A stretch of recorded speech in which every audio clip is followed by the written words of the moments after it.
નમસ્કાર મિત્રો, સ્વાગત છે તમારું ગુજરાતી ખેડૂત યુટ્યુબ ચેનલમાં। આજના સમાચાર વિશે વાત કરતા પહેલાં જો તમે અમારી ચેનલમાં નવા છો તો નીચે લાલ કલરનું સબસ્ક્રાઇબ બટન આપેલું છે તેને દબાવીને બાજુમાં રહેલા ઘંટડી બટનને પણ દબાવી દેજો, જેથી મારા આવનારા તમામ વિડીયોની માહિતી તમને મળતી રહે।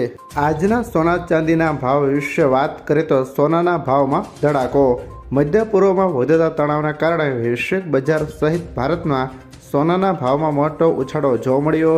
આજે દિલ્હીમાં 24 કેરેટ સોનાનો ભાવ 4,380 વધીને 1,73,240 રૂપિયા પર પહોંચ્યો છે। અમદાવાદ, સુરત, વડોદરા અને રાજકોટમાં પણ સોનાનો ભાવ 4,280 વધીને 1,73,140 થયો છે। જોકે બીજી તરફ ચાંદીમાં થોડો ઘટાડો જોવા મળ્યો છે, જે હાલ 2,94,900 પર કિલોના સ્તરે કારોબાર કરી રહી છે।